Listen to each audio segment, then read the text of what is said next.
بسم الله الرحمن الرحيم. إن الحمد لله نحمده ونستعينه ونستغفره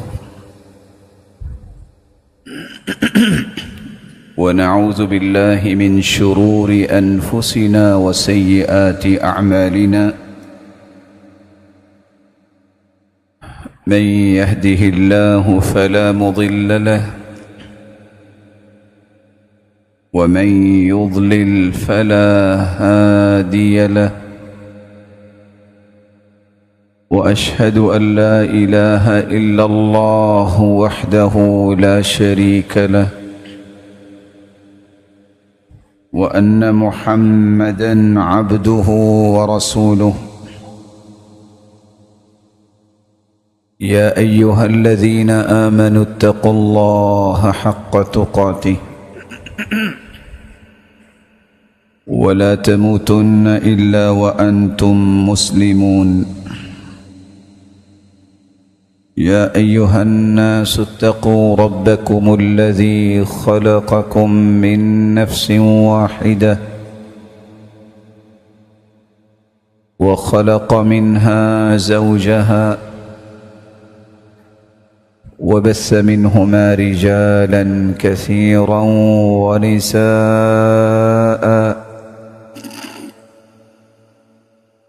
واتقوا الله الذي تساءلون به والأرحام إن الله كان عليكم رقيبا. يا أيها الذين آمنوا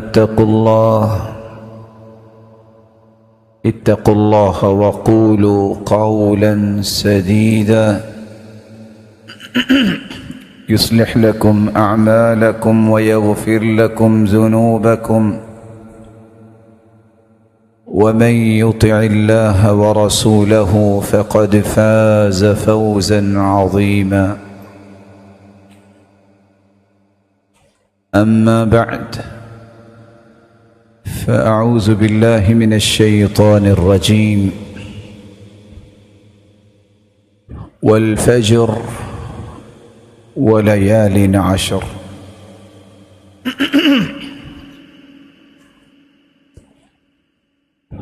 اللہ ذوالجلال کا بے پناہ احسان ہے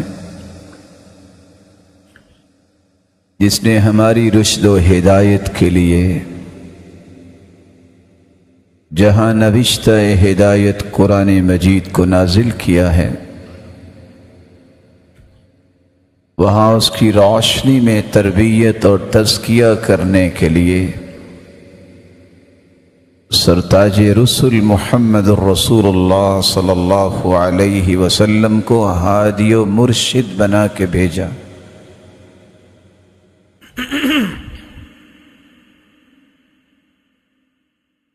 جن ہستیوں نے اس ہادی و مرشد کی رفاقت کو پسند کیا، رب تعالیٰ نے انہیں رہتی دنیا تک نمونہ بنایا اور ان کے ایمان کو تمام مومنوں کے لیے میزان اور مقیاس قرار دیا۔ اللہ ذوالجلال چونکہ کائنات کے خالق بھی ہیں، مالک بھی ہیں، رازق بھی ہیں، فعال لما یرید ہے، اسی کا ہی تصرف ہے۔ وہ جس چیز کو چاہیں عظمت سے نواز دیں، وہ چاہیں تو کسی جگہ کو عظمت سے نواز دیں۔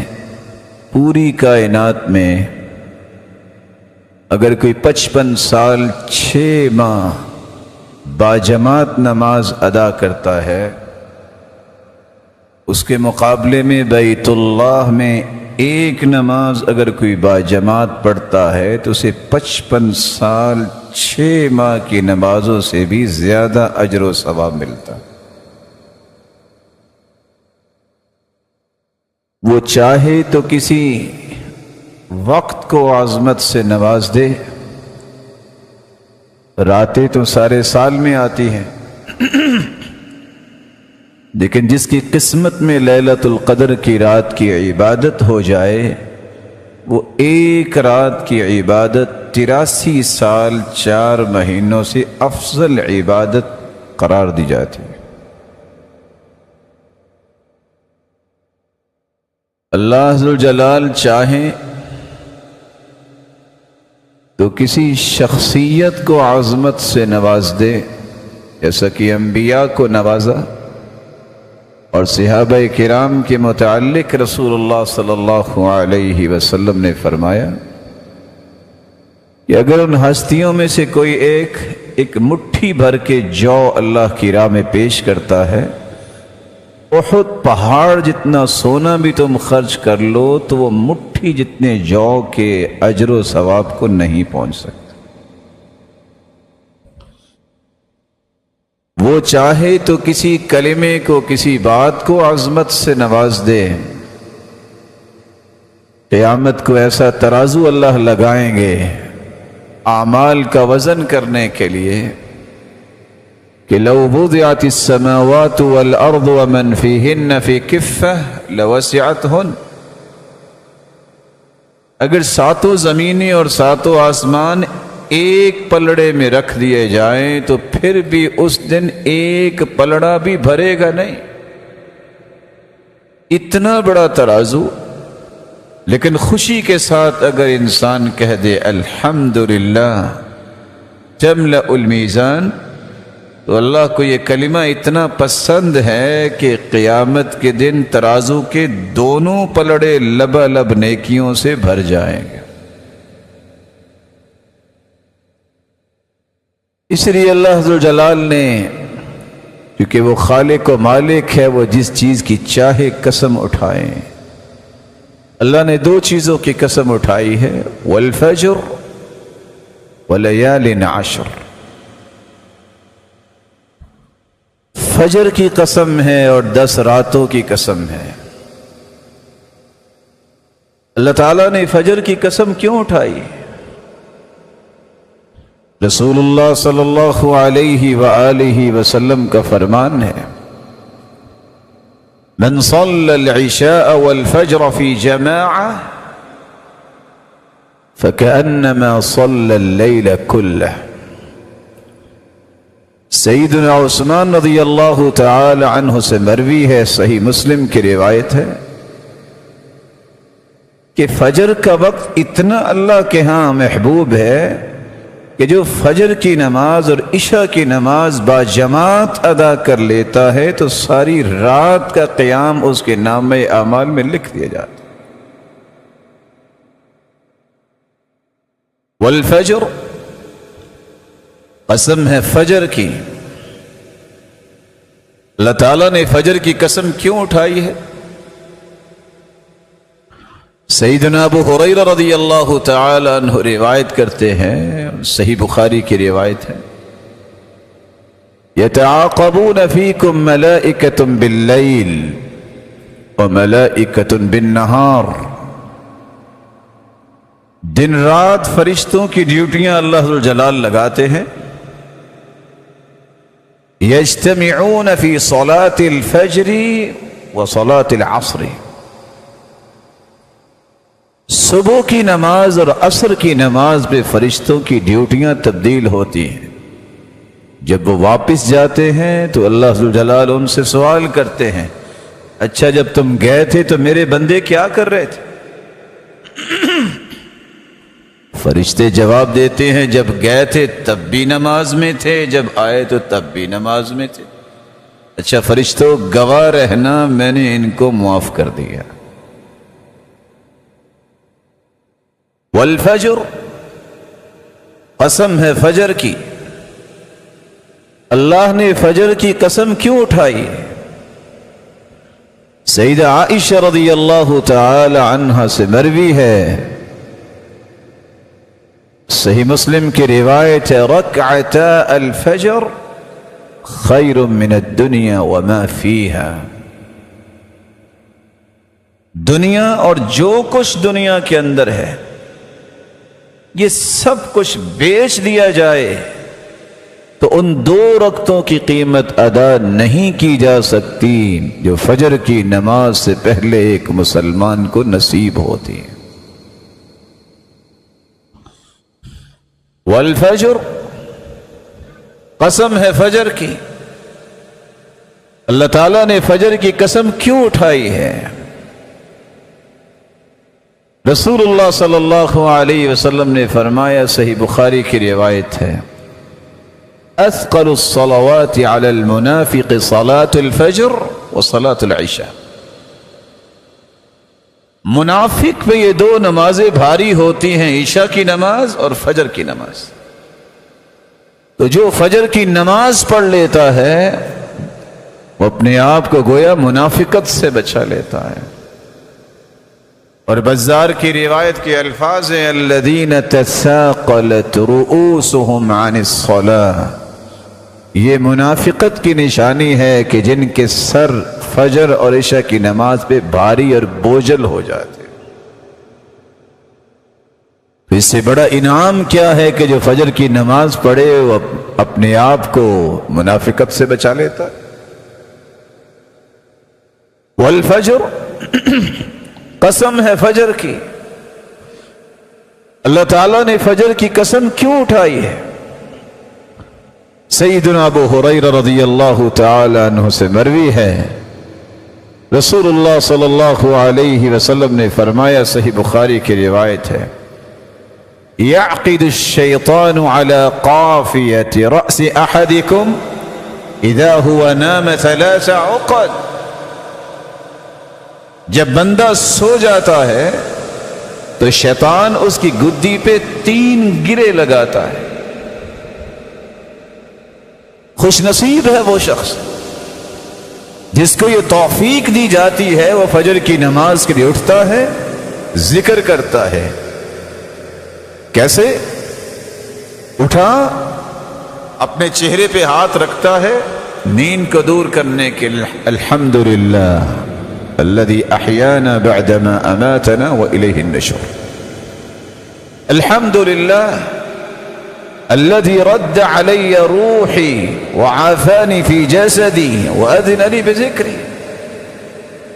وہ 3 گروں میں سے ایک گرہ کھل جاتی، پھر اٹھ کے وضو کرتا ہے، دوسری گرہ بھی کھل جاتی، نماز پڑھتا ہے، تیسری گرہ بھی کھل جاتی۔ اصبح نشیط النفس۔ اللہ ذوالجلال کے پیغمبر فرماتے ہیں سارا دن حشاش بشاش رہتا ہے، طیب النفس، خوش و خرم زندگی کا یہ دن گزارتا ہے۔ رسول اللہ صلی اللہ علیہ وسلم نے فرمایا، اور اگر فجر کے لیے نہیں اٹھتا، بال الشیطان فی اذنی، شیطان اس کے کانوں میں یورین پاس کرتا ہے، اصبح خبیث النفس کسلان، اس سارا دن خبیث النفس، اجڑے ہوئے چہرے والا، بے رونقی، کسلان، کسی کام کے لائق نہیں رہتا۔ تو جو شخص اپنی زندگی کو رونق بخشنا چاہتا ہے وہ فجر کی نماز کو باجماعت پڑھے۔ والفجر، قسم ہے فجر کی۔ اللہ ذوالجلال نے فجر کی قسم کیوں اٹھائی ہے؟ جندب بن عبداللہ رضی اللہ تعالی عنہ روایت کرتے ہیں، سنن ابن ماجہ کی روایت ہے، من صلى الفجر فهو في ذمة الله فلا تخفر الله في ذمته في عهده۔ جو فجر کی نماز با جماعت پڑھ لیتا ہے وہ اللہ کی ضمانت میں چلا جاتا، اس لیے اللہ کی ضمانت کو خود نہ توڑا کرو۔ اور دوسری روایت میں آتا ہے حتی یمسی، جب تک مغرب نہیں ہو جاتی وہ اللہ کی امانت اور ضمانت میں رہتا ہے۔ والفجر، قسم ہے فجر کی۔ اللہ تعالیٰ نے فجر کی قسم کیوں اٹھائی ہے؟ سیدنا انس رضی اللہ تعالی عنہ بیان کرتے ہیں، صحیح ترغیب کی روایت ہے، من صلى الفجر في جماعة ثم قعد يذكر الله عز وجل حتى تطلع الشمس ثم صلى ركعتين كانت له كأجر حجة وعمرة تامة تامة تامة. فجر کی نماز با جماعت پڑھتا ہے، پھر اللہ کے ذکر میں مشغول ہو جاتا ہے یہاں تک کہ سورج نکل آتا ہے، اٹھ کے 2 رکعتیں پڑھ لیتا ہے، اللہ ذوالجلال اسے مکمل حج عمرے کا اجر و ثواب عطا کر دیتا. والفجر، اللہ ذوالجلال نے فجر کی قسم اٹھائی ہے. اور فجر کی قسم کیوں اٹھائی ہے؟ رسول اللہ صلی اللہ علیہ وآلہ وسلم کا فرمان ہے، برائدہ رضی اللہ تعالی عنہ سے مروی ہے، بشر المشائین فی الظلم بالنور التام یوم القیامہ. جامع ترمذی کی روایت ہے، اندھیرے میں چل کے جو فجر کی نماز کے لیے آتا ہے اسے خوشخبری سنا دو کہ قیامت کے دن تمہارے لیے روشنیاں ہی روشنیاں ہیں. والفجر، قسم ہے فجر کی.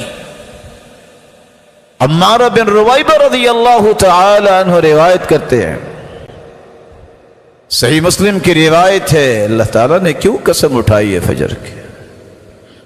آپ صلی اللہ علیہ وسلم نے فرمایا، لن یلج النار احد صلى قبل طلوع الشمس وقبل غروبها. جو فجر اور عصر کی نماز اہتمام کے ساتھ باجماعت پڑھتا ہے یہ جہنم میں نہیں جائے گا. والفجر، قسم ہے فجر کی. اللہ تعالیٰ نے کس لیے فجر کی قسم اٹھائی ہے؟ جریر بن عبداللہ البجلی رضی اللہ تعالی عنہ سے مروی ہے، صحیح بخاری اور صحیح مسلم کی روایت، کہ ہم اللہ کے رسول صلی اللہ علیہ وسلم کے پاس بیٹھے تھے، 14ویں رات کا چاند چمک رہا تھا. آپ نے چاند کی طرف اشارہ کر کے فرمایا، انکم سترون ربکم کما ترون هذا القمر.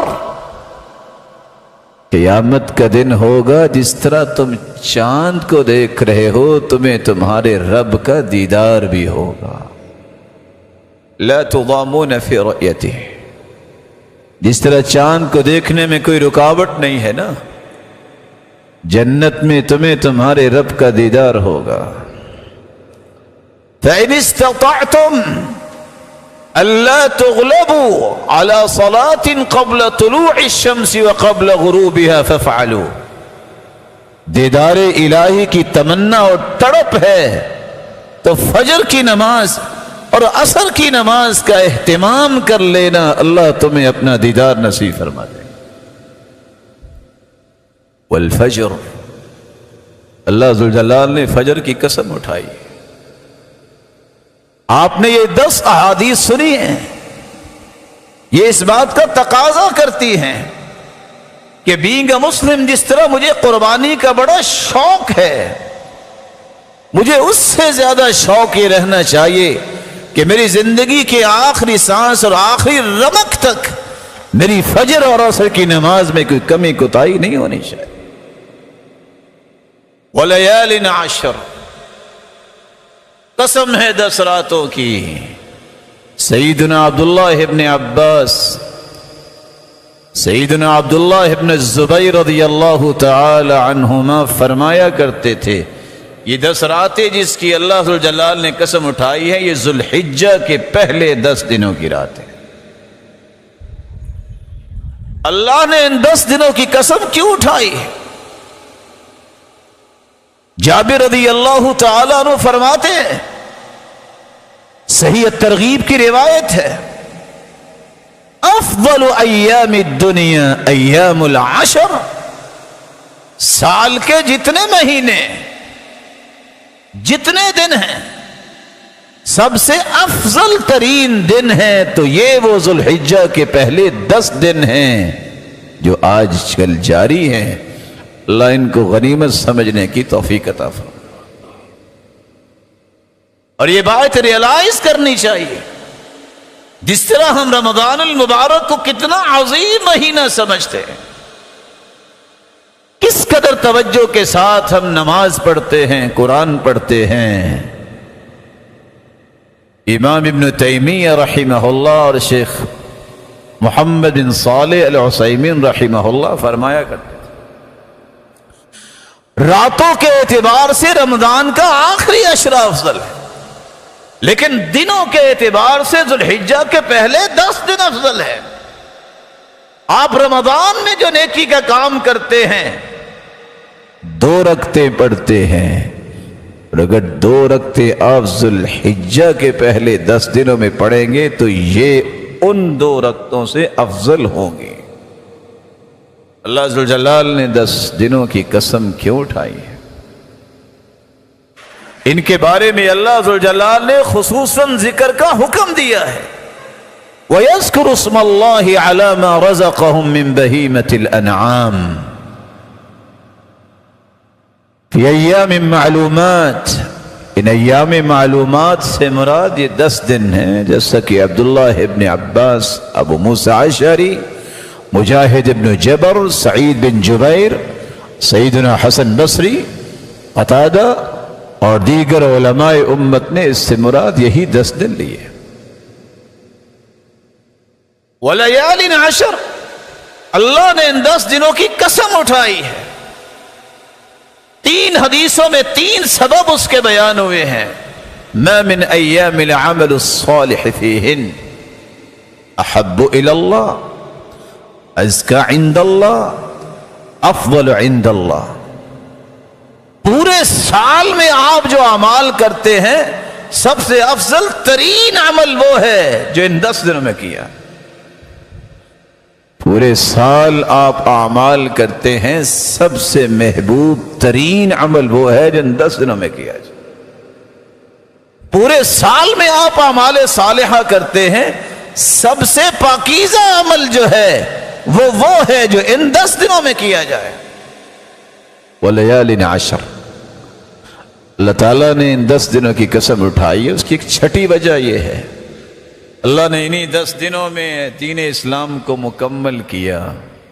اليوم اکملت لکم دینکم واتممت علیکم نعمتی. یہ انہی 10 دنوں میں ہی عرفے کے دن اللہ کے رسول صلی اللہ علیہ وسلم پر یہ آیت نازل ہوئی. وَلَيَالٍ عَشْرٍ، ان 10 دنوں کی قسم اٹھائی ہے. اس کی ایک 7ویں وجہ بھی ہے. اللہ ذوالجلال کے ساتھ ہم کلامی کا شرف لینے کے لیے موسیٰ علیہ السلام کو 1 مہینے کا وقت دیا گیا. وَوَاعَدْنَا مُوسَى 30 لَيْلَةً وَأَتْمَمْنَاهَا ب10 فَتَمَّ مِيقَاتُ رَبِّهِ 40 لَيْلَةً. کلام کی لذت اور مٹھاس کس قدر وہ ہوگی کہ اللہ نے 10 دن کا اور اضافہ کیا. وہ 10 دن کون سے تھے؟ وہ یہی 10 دن تھے ذوالحجہ کے، جیسا کہ مصنف عبدالرزاق کی روایت. اللہ ذوالجلال نے ان 10 دنوں کی قسم اٹھائی ہے. اس کی ایک 8ویں وجہ بھی ہے.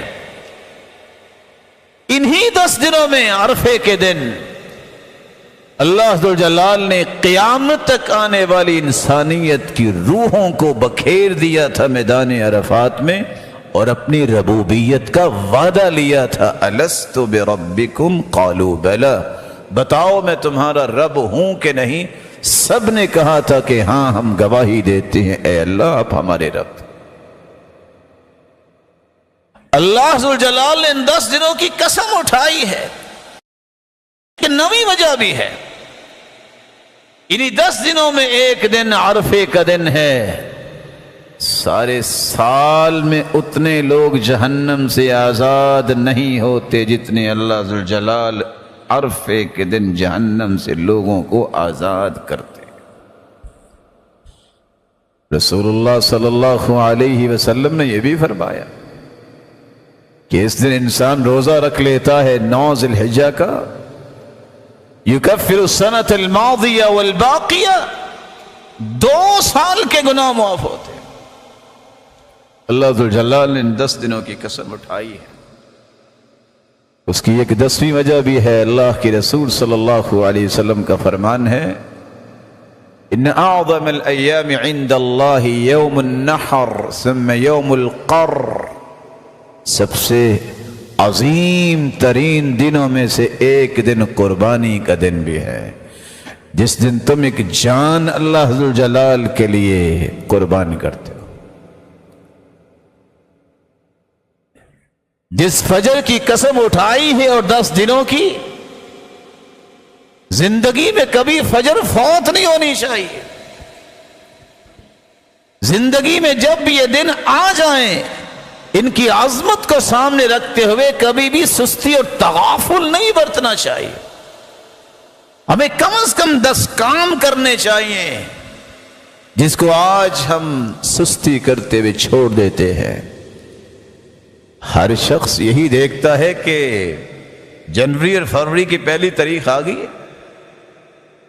بینگ اے مسلم، جس کی خواہش ہے کہ اللہ ذوالجلال کی رحمتوں کی برکھا برسے، اسے ہر مہینے چاند کو دیکھنے کی کوشش کرنی چاہیے اور دعا پڑھنی چاہیے، اللہم اہلہ علینا بالامن والایمان والسلامت والاحسان، اور دوسری روایت والتوفیق لما تحب وترضى، اور تیسری روایت غیر ضالین ولا مضلین، دیانت داری سے بتائیے اگر یہی دعائیں تینوں قبول ہو جائیں کہ میرے مالک یہ چاند کو تو نے طلوع کیا ہے، اس پورے مہینے میں امن عطا کرنا، برکت عطا کرنا، سلامتی عطا کرنا، اسلام کی بلندی عطا کرنا، ہمیں ایسے اعمال کی توفیق عطا کرنا جس سے تو راضی ہو جائے، جو تجھے پسند آ جائے۔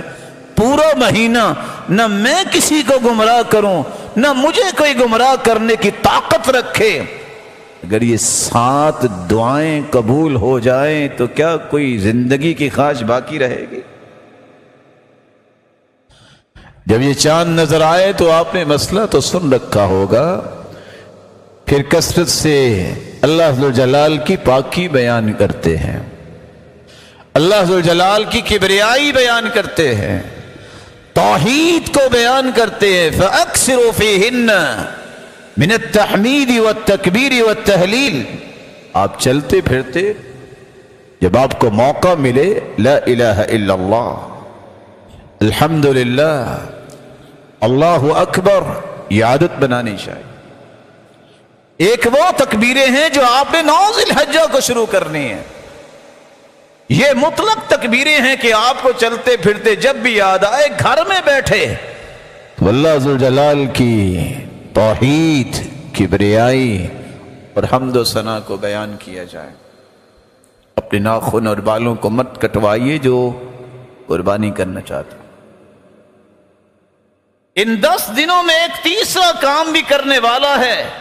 جس طرح قرآن کھلا ہی رہتا ہے رمضان میں، یہ 10 دن رمضان سے بھی افضل ہیں۔ اب بھی قرآن مجید کی تلاوت ہونی چاہیے۔ سعد بن منذر کی روایت آج بھی آپ اگر شروع کریں، اقرأوا فی 3 ان استطعت، صحیح الجامع کی روایت ہے، رسول اللہ صلی اللہ علیہ وسلم نے فرمایا 3 دن میں قرآن ختم کر لو اے سعد، اگر تمہارے اندر طاقت ہے۔ آج بھی شروع کیا جا سکتا ہے، ہمارے پاس آج بھی 3 دن باقی ہے، اس قرآن کو مکمل کیا جا سکتا ہے۔ ایک چوتھا کام بھی اس میں ہو سکتا ہے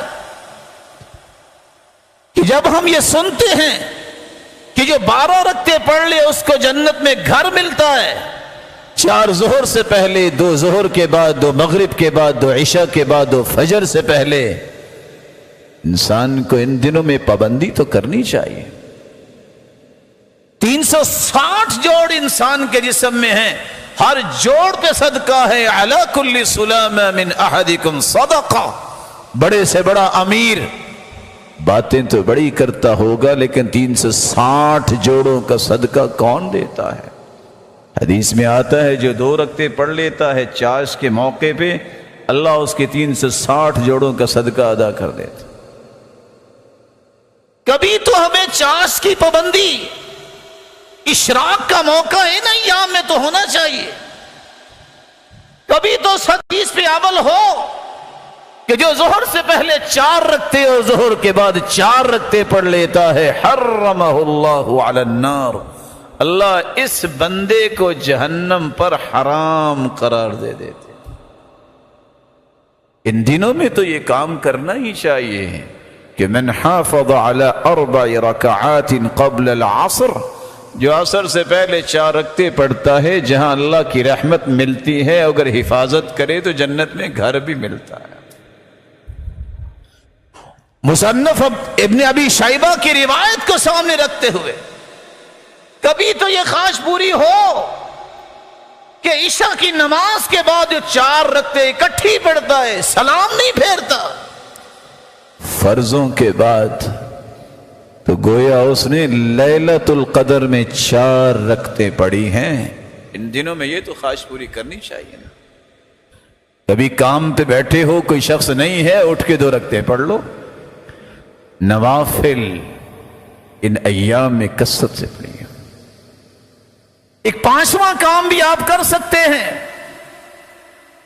رسول اللہ صلی اللہ علیہ وسلم نے صدقے کا حکم دیا ہے، آپ صدقہ کیجئے۔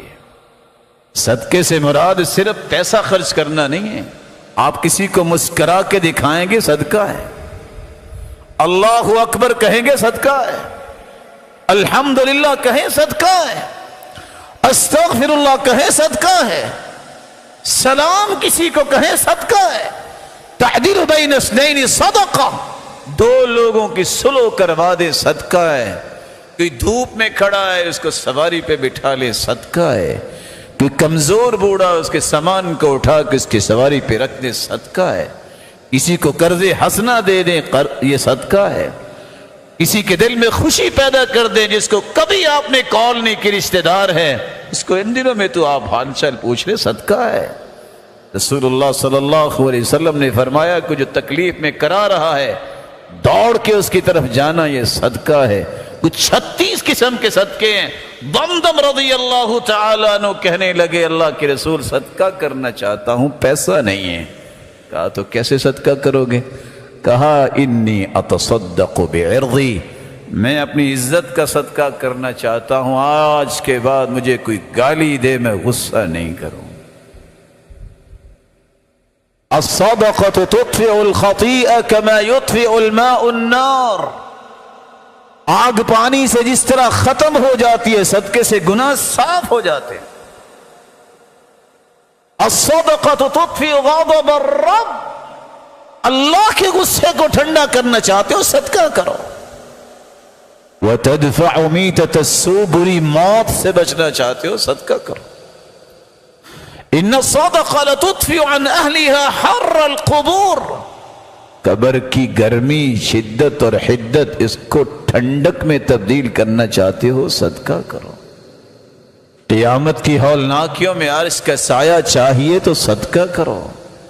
ورجل تصدق بصدقة فأخفاها حتى لا تعلم شماله ما تنفق يمينه، قبر سے نکل کے عرش تک جاتے وقت بھی یہ صدقہ صاحبان بن جائے گا۔ پہاڑ جتنی نیکیاں جنت میں لینا چاہتے ہو تو صرف کھجور جتنا صدقہ جو ہے قیامت کو پہاڑ بن کے آ جائے گا۔ ان دنوں میں آپ خیر خواہی کے کام بھی کر سکتے ہیں۔ رسول اللہ صلی اللہ علیہ وسلم نے فرمایا میں اعتکاف کروں، وَلَأَنْ أَمْشِي مَعَ أَخِي وَأَقْضِيَ لَهُ حَاجَتَهُ أَحَبُّ إِلَيَّ مِنْ أَنْ أَعْتَكِفَ شَهْرًا فِي هَذَا الْمَسْجِدِ، میں مسجد نبوی میں اعتکاف کروں اور 1 مہینہ اعتکاف کروں، اس سے زیادہ مجھے اچھا عمل یہ لگتا ہے کہ میں کسی مسلمان کے جائز کام کو پورا کرنے کے لیے اس کے ساتھ چلا جاؤں۔ کسی کی خیر خواہی کرنا، خیر خواہی کا یہ بھی طریقہ ہے۔ اشبعت جوعت، کوئی بھوکا ہے کھانا کھلا دو۔ سترت عورت، کسی کی ذاتی غلطی ہے تو اس پہ پردہ ڈال دو۔ قضیت لہ حاجہ، کوئی ضرورت مند ہے اس کی ضرورت کو پورا کر دو۔ خیر خواہی کا یہ مبارک موقع ابھی بھی 3 دن باقی ہے۔ ایما مسلم کسا مسلما ثوبا، جو شخص کسی کو لباس پہناتا ہے، اس کے پاس لباس نہیں ہے، کساہ اللہ من خضر الجنہ، اللہ جنت کی خلعت فاخرہ اس کے بدلے میں اسے پہنائیں گے۔ ایما مسلم اطعم مسلما علی جوع، کوئی بھوکا ہے اس کو کھانا کھلا دو۔ اطعمہ اللہ من ثمار الجنہ، اللہ جنت کے خوشے اور جنت کے پھلوں سے اس کی مہمان نوازی کریں۔ ایما مسلم سقا مسلما علی ظمأ، کوئی پیاسا ہے اس کو پانی پلا دو، اللہ قیامت کے دن سقاہ اللہ من الرحیق المختوم، رحیق المختوم سے خالص جو ہے قیامت کے دن جنت میں شرابا طہورا پلائیں۔ خیر خواہی ہے۔ صحیح بخاری کی روایت یہ بھی صحیح ہے کہ آپ 10 قربانیاں کرتے ہیں، کبھی اس حدیث میں بھی عمل ہو 40 خصلہ، 40 ایسی خصلتیں ہیں،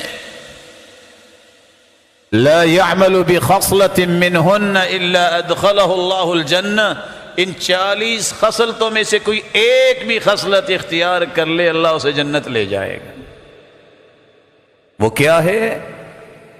منیحۃ العنز، ایک جانور کسی کو دے دو جس نے ساری زندگی قربانی نہیں کی، ایک قربانی اس کو بھی دے دو کہ وہ بھی قربانی کر لے۔ یہ بھی سنت ہے رسول اللہ صلی اللہ علیہ وسلم کی۔ قسم رسول اللہ صلی اللہ علیہ وسلم ضحایا بین اصحابی، اللہ کے رسول نے اپنے ساتھیوں کے درمیان قربانیاں تقسیم کی تھی۔ اگر آپ 10 قربانیاں کرتے ہیں 9 کر لیں گے کچھ ہوگا نہیں، لیکن آپ کسی کے دل میں خوشی پیدا کر سکتے ہیں، آپ جنت کا پرمٹ لے سکتے ہیں۔ رسول اللہ صلی اللہ علیہ وسلم کا فرمان جو صحیح بخاری میں، یہ معمولی نہیں ہے۔ ان 10 دنوں میں کام کرنے والا ایک کام یہ بھی ہے، دعائیں کرو۔ ہم سمجھتے ہیں کہ دعائیں اس وقت ہونی چاہیے جب کوئی مصیبت آئے، نہیں، تعرف الی اللہ فی الرخاء یعرفک فی الشدہ، تم خوشی کی حالت میں اللہ ذوالجلال کو بھلاؤ گے نہیں، جب کوئی مصیبت آئے گی میرا مالک تمہیں گرائے گا نہیں، گرنے نہیں دے گا۔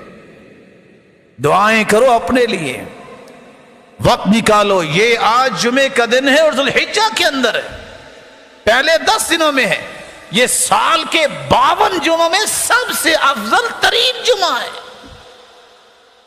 اور حدیث میں آتا ہے کہ عصر سے لے کے مغرب تک جو بھی جمعے کے دن دعا کرتا ہے اللہ اسے رد نہیں کرتا۔ اپنے لیے دعائیں کرو، اپنے والدین اور اولادوں کے لیے، بہن بھائیوں کے لیے، رشتہ داروں کے لیے، تعلق والوں کے لیے، جن کے لیے اللہ سے محبت ہے ان کے لیے، اپنے معاشرے کے لیے، امت اسلامیہ کے لیے، اپنے وطن کے لیے، مظلوم و مقہور ان مسلمانوں کے لیے، ان سب کے لیے دعائیں کرو۔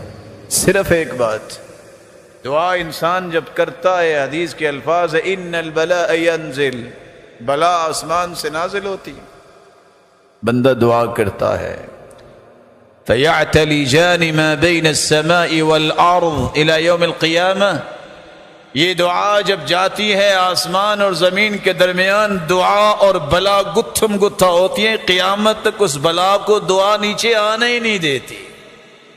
ان الدعاء ينفع مما نزل ومما لم ينزل فعليكم عباد الله بالدعاء، دعائیں کیا کرو۔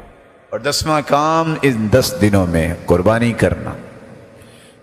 لبرل معافیا ان کے پیچھے مت لگیے۔ کوئی کہے گا کہ چھوڑو حج اور قربانی کو، یہ کام کرو، یہ حج اور قربانی کے دشمن ہیں۔ کوئی یہ نہیں کہے گا کہ آپ 15 پرو آئی فون مت خریدو، قربانی کرو، غریبوں کی مدد کرو، کوئی نہیں کہے گا۔ کوئی یہ نہیں کہے گا کہ V8 بیچ کے آپ کرولا لے لو اور غریبوں کی مدد کرو۔ حملہ کریں گے تو قربانی پہ، حج پہ گفتگو کریں گے، کیونکہ دشمن ہیں اسلام کے۔ ان علی کل اہل بیت فی کل عام اضحیہ، ہر گھر پہ قربانی ہے ہر سال، استطاعت ہے قربانی کرو۔ اگر 10-10 لاکھ قرض لے کے شادیاں بھگتائی جا سکتی ہیں تو قربانی بھی قرض لے کے ہو سکتی ہے۔ من كانت له ساعة فلم يضحي فلا يقربن مصلانا، جس کے پاس طاقت قربانی نہیں کرتا وہ عیدگاہ میں بھی نہ آئے۔ قربانی وہ کیجیے گا جو آپ کی ملکیت ہے، دھونس سے، دھوکے سے، چوری ڈکیتی سے کی گئی قربانی لوگوں کو بتائیے، وہ قبول نہیں ہوگی۔ ان جانوروں کی قربانی کیجئے، بہیمۃ الانعام۔ امام نووی فرماتے الاجماع انہ لا یجزی فی الاضحیہ الا الابل والبقر والغنم۔ اونٹ کی قربانی مذکر مؤنث، گائے کی قربانی مذکر مؤنث، بھیڑ بکری مذکر مؤنث، اس کی عمر کا بھی خیال کیجئے گا۔ اور آپ یہ مسائل بڑی اچھے طریقے سے جانتے ہوں گے۔ لا تذبح الا مسنہ، اگر بکری مذکر مؤنث ہے تو جب تک اس کے دانت دو نہیں ٹوٹتے وہ گوشت تو کھائیں گے لیکن قربانی نہیں ہو۔ بھیڑ اگر مذکر مؤنث ہے تو جزا 1 سال کا ہو جائے آپ قربان کر سکتے ہیں۔ گائے 2 سال کی ہو جائے تو آپ مذکر مؤنث قربان کر سکتے ہیں۔ 5 سال کا اونٹ ہو جائے تو آپ اسے قربان کر سکتے ہیں، مذکر یا مؤنث۔ لیکن یہ یاد رکھیے گا، ایسا کانا جانور البین عورها، جس کا کانا پن ظاہر ہے یا نبینہ ہے، وہ قربانی نہیں ہوگی۔ ایسا لنگڑا جانور جس کا لنگڑا پن واضح ہے، قربانی نہیں ہوگی۔ ایسا دیوانہ جانور جس کو پتہ ہی نہیں چل رہا ہے، قربانی نہیں ہوگی۔ ایسا بیمار لاغر جانور، اس کی قربانی نہیں ہوگی۔ آپ خود بھی قربان کریں، کسی کی مدد بھی لے سکتے ہیں۔ رسول اللہ صلی اللہ علیہ وسلم نے فرمایا دم عفراء اسکا عند اللہ احب الی اللہ من دم سوداء۔ 2 کالے جانور اگر آپ کرو گے تو ایک بالکل سفید جانور جو ہے وہ 2 سے بھی پاکیزہ اور پیارا ہے اللہ کے۔ افرا مٹیالے کلر کو بھی کہتے ہیں، پورا جانور سفید ہو یا 2-4 دھاریاں سرخ ہو یا سیاہ ہو یا مٹیالہ کلر ہے، اس کو زیادہ پریورٹی پہ رکھا کرو۔ کرتا ایک جانور ہے انسان، اسے اجر 2 جانوروں کے برابر عطا ہوگا۔ ان جانوروں کو ذبح کرتے وقت 4 چیزوں کا خیال رکھیے گا۔ امر رسول اللہ صلی اللہ علیہ وسلم بحد الشفارہ وان توار عن البہائم، جوش جذبہ اپنی جگہ، لیکن پہلے چھری کو تیز کر لیا کرو۔ جانوروں کے سامنے چھری نہ تیز کیا کرو۔ ایک جانور کے سامنے دوسرے جانور کو ذبح مت کرو۔ موت کی طرف لے جا رہے ہو، کان اور ٹانگ سے کھینچ کے مت لے جاؤ، اس کو آرام سے لے کے جاؤ۔ ذبح کر لو تو گوشت کھاؤ بھی، صدقہ بھی کرو، اور فقیر اور مسکینوں کو بھی دو۔ اور یہ کھال، یہ حق ہے مسکینوں کا۔ بینرز تو سارے شہر میں لگے ہوں گے، ہسپتال بھی چلتے رہیں گے، مدارس بھی چلتے رہیں گے۔ صحیح مسلم کی روایت کی روشنی میں مسکینوں کو یہ کھال دیجیے، یہ ان کا حق ہے۔ اگر مسکین ختم ہو جائیں تو آپ کسی بھی خیر کے کام میں دے سکتے ہیں، لیکن حکم یہ ہے یہ مسکینوں کا حق ہے، ان کو دیجیے۔ اور جو کھال کو بیچ کے خود کھا لیتا ہے فلا اضحیۃ لہ، اس کی قربانی نہیں ہوتی۔ اللہ ہمیں ان باتوں کا خیال رکھنے کی توفیق دے۔ وما علی الا البلاغ۔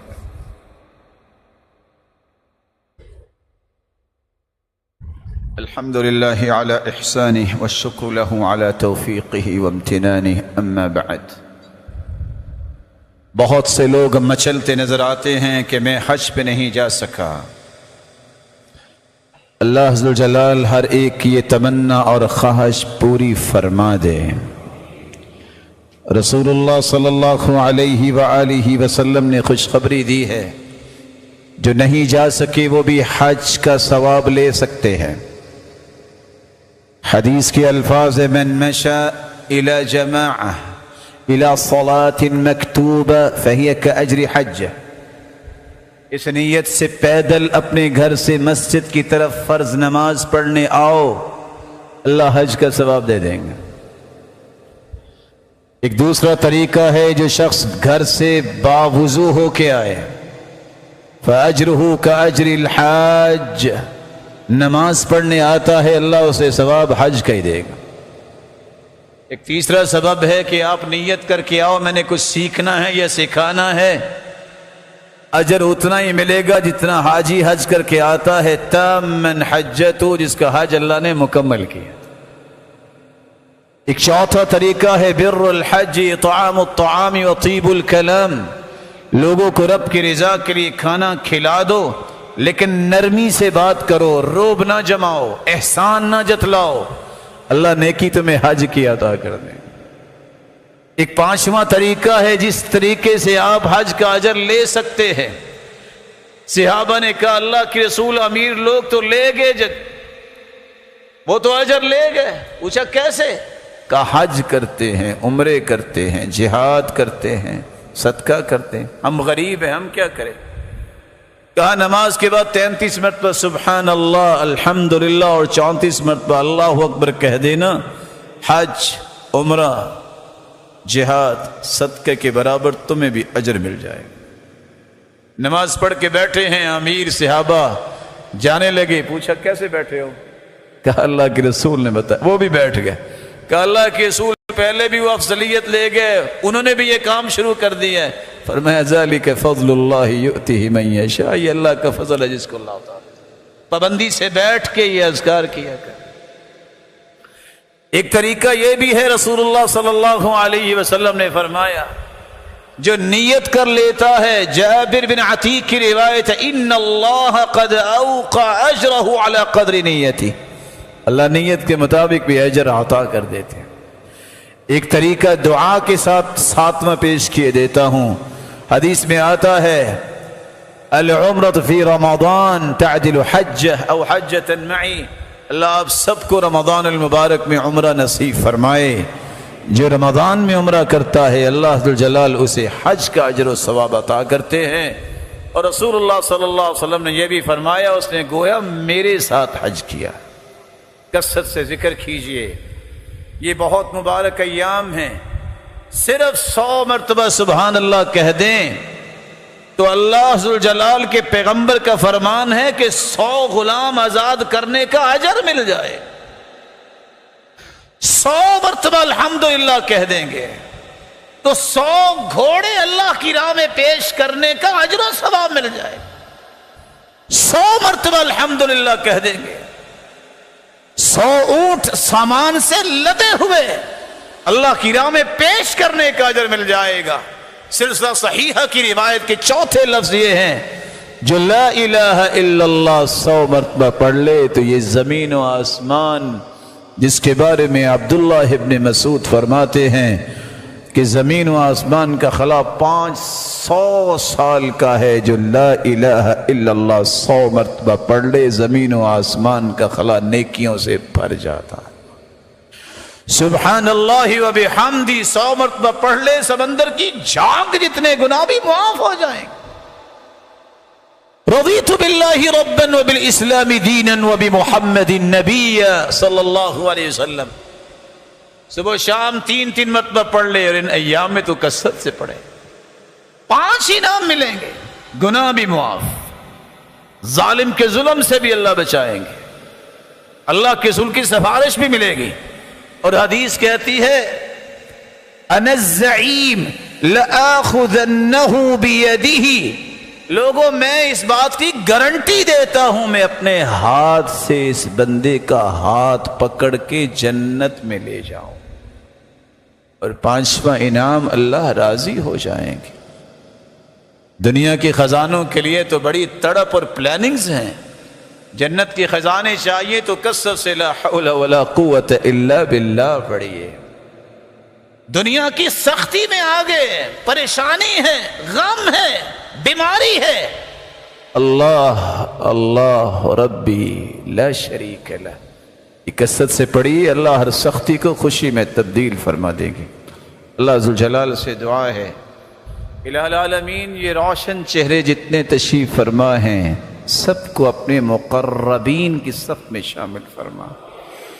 مولا کریم ان کو اپنے محبوب لوگوں کی صف میں شامل فرما۔ اے اللہ ان کی اولادوں کو ان کے لیے صدقہ جاریہ بنا، آنکھوں کی ٹھنڈک بنا۔ ان ایام میں دعائیں کرنی چاہیے، آپ بھی دعا کریں مولا کریم سب کو ایسے اعمال کی توفیق عطا فرما جو تجھے پسند آ جائیں۔ صاحب اولاد ہیں تو نیک بنا دے، بے اولاد ہیں تو ان کی جھولیوں کو بارونق بنا دے، مقروض ہیں تو غیبی خزانوں سے مدد فرما۔ الہ العالمین اگر کمزور ہیں تو قوت عطا فرما، بے روزگار ہیں تو تونگر بنا دے۔ الہ العالمین مال والے ہیں تو مال میں برکت عطا فرما دے، شریروں کی شرارت اور حاسدوں کے حسد سے بچا۔ کس طرح یہ تیرے گھر میں جمع ہے اے اللہ ان سب کو ان کے والدین اور اولادوں کے ساتھ جنت الفردوس میں جمع فرما، اپنے محبوب کی رفاقت اور دیدار نصیب فرما، اور قیامت کے دن جنت الفردوس میں بھی اپنے دیدار کا مستحق بنا۔ وآخر دعوانا الحمدللہ۔